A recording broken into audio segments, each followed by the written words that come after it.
Hi friends, இன்றைக்கி நம்ம December 21 to 27 part 2 current அஃபேர்ஸை பார்த்துலாம்.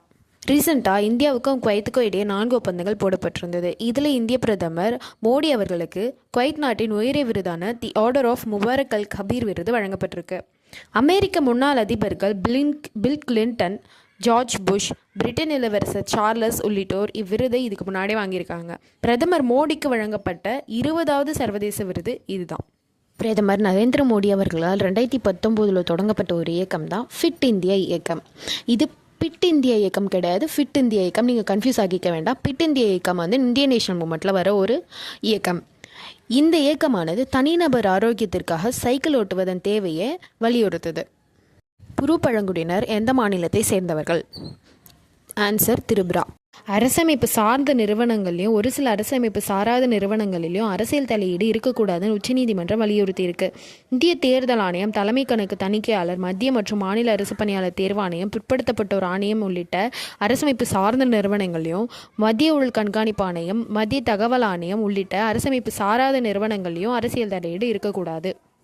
முன்னாள் முதல்வர் மு கருணாநிதியோட 179 நூல்களையும் நாட்டுடைமையாக்கி அரசாணை வெளியிட்டிருக்காங்க.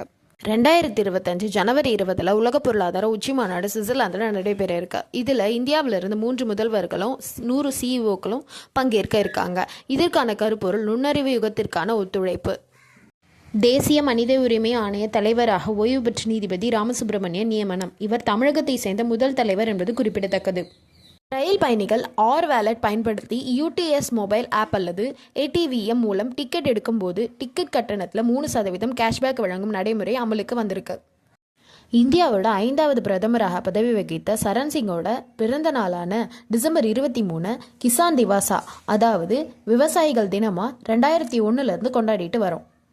5ஆம் வகுப்பு மற்றும் 8ஆம் வகுப்பு மாணவர்களுடைய கட்டாய தேர்ச்சி நடைமுறை ரத்து செய்யப்படும் சொல்லிட்டு மத்திய அரசு அறிவிச்சிருக்கு. ஆனால் தமிழகத்தில் 5ஆம் வகுப்பு மற்றும் 8ஆம் வகுப்பு கட்டாய தேர்ச்சி எவ்வித மாறுபாடுமின்றி தொடரும்னு கல்வித்துறை அமைச்சர் அன்பில் மகேஷ் பொய்யாமொழி அறிவிச்சிருக்காரு.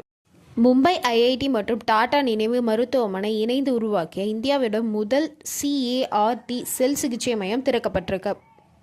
17 சிறார்களுக்கு பால புரஸ்கர் விருது குடியரசுத் தலைவர் டிசம்பர் 26 வழங்கியிருக்காரு. இது 10 சிறுமிகள், 7 சிறுவர்கள் என மொத்தம் 17 சிறார்களுக்கு வழங்கப்பட்டிருக்கு. இந்நிகழ்ச்சியின் போது பிரதமர் மோடி கிராமங்களின் ஊட்டச்சத்தை மேம்படுத்தும் சுபோஷித் பஞ்சாயத் திட்டத்தை தொடங்கி வச்சிருக்காரு. இதனை செயல்படுத்தும் அமைச்சகம் மத்திய பெண்கள் மற்றும் குழந்தைகள் மேம்பாட்டு அமைச்சகம்.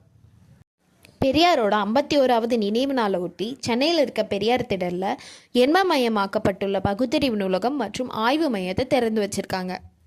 இன்னுயிர் காப்போம் நம்மை காக்கும் 48 திட்டத்தின் கீழ் வழங்கப்படும் கட்டணமில்லா சிகிச்சை தொகை 2 லட்சமாக உயர்த்தப்பட்டுள்ளது. விருதுநகர் வெம்பங்கோட்டை 3வது கட்ட அகழாய்வில் பழங்கால பீங்கானால் செய்யப்பட்ட உருண்டை வடிவ மணியும், மாவு கற்களால் செய்யப்பட்ட நீள்வட்ட மணிகளும், சங்கு வளையல்களும் கண்டறியப்பட்டிருக்கு.